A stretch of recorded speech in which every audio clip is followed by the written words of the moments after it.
السلام عليكم، ازيكم يا بنات؟ يا رب تكونوا بخير. النهارده هنعمل مع بعض شويه بانيه ومكرونه. هنشوف ازاي تتبيله البانيه، وكمان هوريكم ازاي تخليه مقرمش ولونه ذهبي. هنحتاج النهارده نص كيلو بانيه، واتنين بصله صغيره او بصله كبيره، واتنين طماطمايه، وفلفل حسب الرغبه اذا كان بارد او حراق، وشويه لبن او معلقه زبادي. وهنحتاج فلفل اسود وملح. هقطع الحاجات دي وهنيجي نشوف التتبيله مع بعض. طيب يا بنات، دلوقتي بقى انا قطعت البصل والطماطم والفلفل هنا على بعض كلهم. وهجيب بقى الملح بتاعنا والفلفل الاسود على حسب طبعا رغبتك. طبعا انتي شايفه الملح زياده الملح قليل، حسب ما انتي حابه الملح يعني. وهحط بقى شويه لبن بالطريقه دي كده، هما خدوهم كلهم. وهقلب بقى كويس قوي الخلطه دي، وهنزل بقى بالبانيه فيها. هقلبها كويس قوي وهرجع لكم تاني. اهو يا بنات زي ما انتوا شايفين، هبدأ بقى انزل بالبانيه.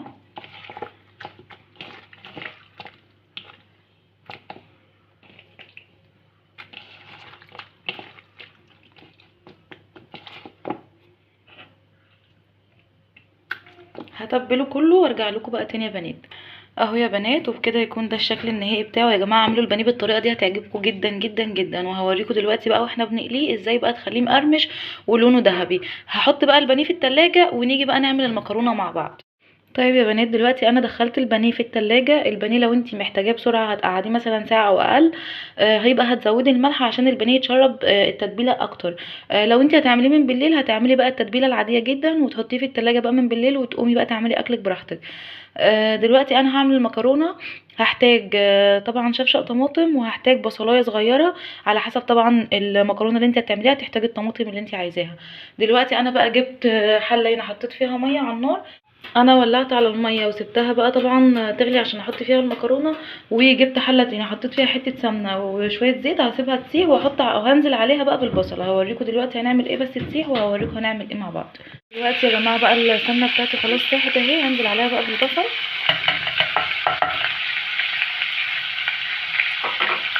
وهقلب بقى البصل شويه يعني 5 دقايق 10 دقايق يعني ياخد لون بسيط قوي.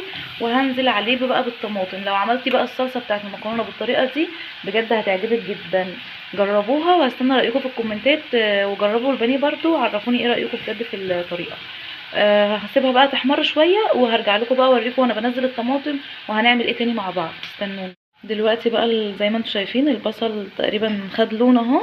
هنزل بقى عليه بالطماطم بتاعتي اللي انا مجهزاها.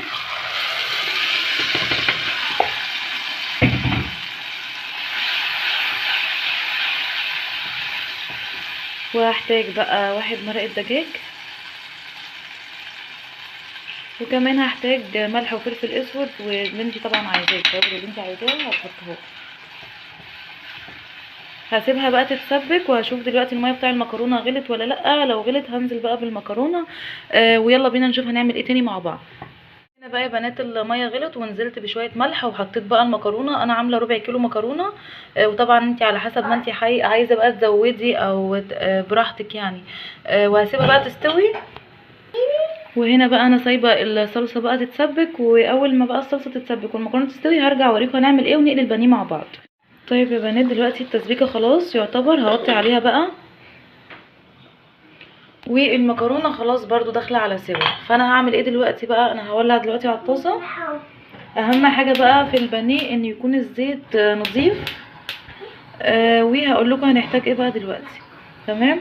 دلوقتي يا جماعه انا جبت دلوقتي الفيجيتار وحطيت عليه معلقتين نشا. ده اللي هيخلي البانيه بصوا يا جماعه بيقرمش تقرمشه تحفه. وفي نفس الوقت برضو هيخليه لونه حلو قوي. دلوقتي كمان هنحط شويه ملح وشويه فلفل اسود كده، ده كله مع الفيجيتار. وهنقلب الحاجات دي كويس مع بعض. وهنحتاج كمان دلوقتي للبانيه هنحتاج كمان بيضه. هفتح البيضه هنا واحط عليها شويه فلفل اسود وهرجع لكم تاني. دلوقتي بقى انا فتحت البيضه وهحط عليها بقى شويه فلفل اسود وهقلبهم كده مع بعض.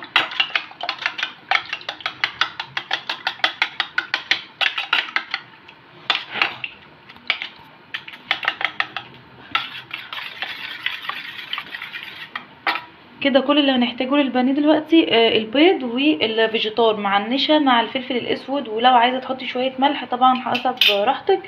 وهستنى بقى الزيت يسخن. وهعمل ايه بقى، هجيب البانيه اهو، انا جبته من التلاجة يا جماعه، هنزل بيه في البيض بالطريقه دي، وهحطه بقى في الفيجيتار.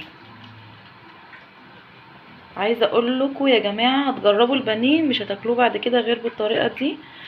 والمكرونه كمان الصلصه لو عملتيها بالبصل زي ما عملتها هتحبيها جدا. ويعرفوني في الكومنتات يا جماعه لو انتوا بتعملوه اصلا بالطريقه دي او جربتوا الطريقه دي وعجبتكم. تمام، هعمل بقى كل الكميه دي واستنى لما الزيت يسخن وهنزل بيه قدامكم. لازم الزيت يبقى سخن كويس جدا يعني. دلوقتي يا بنات انا خلصت كل كميه البانيه اللي انا عايزه اعملها، والزيت خلاص سخن جدا. هنزل بقى بيه اهو،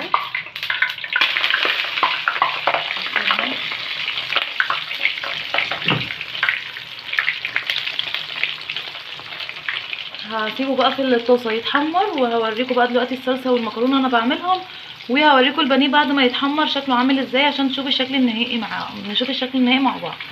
استنوني دلوقتي هقلب البانيه معاكم اهو. بصوا يا جماعه، عايزه اقول لكم القرمشه اصلا باينه جدا اهو شكله. حاليا كده يا جماعه الطماطم اتسبكت وخلاص. هحط بقى المكرونه، وخلصت البانيه وكمان عملت السلطه. هخلص المكرونه وهوريكم الشكل النهائي للاكل كله عامل ازاي. يا ريت تجربوا الوصفه دي يا جماعه وتقولوا لي رايكم في الكومنتات عامله ايه، وما تنسوش تدعموني بلايك وشير وسبسكرايب. طيب يا بنات، وبكده يكون ده الشكل النهائي للمكرونه اهو، وده الشكل النهائي للبانيه. بصوا يا جماعه البانيه جامد جدا يعني. عايزه اقول لكم القرمشه تحفه ولونه ذهبي اهو زي ما انتم شايفين. وعملت السلطه. اتمنى ان يكون الفيديو عجبكم، ما تنسوش تعملوا لايك وشير وسبسكرايب. وكمان لو جربتوا الوصفات اكتبوا لي رايكم فيها. واستنونا في فيديوهات تانية كتير، وصفات ومشتريات. انتظروني في فيديوهات كتيره تانية. باي باي.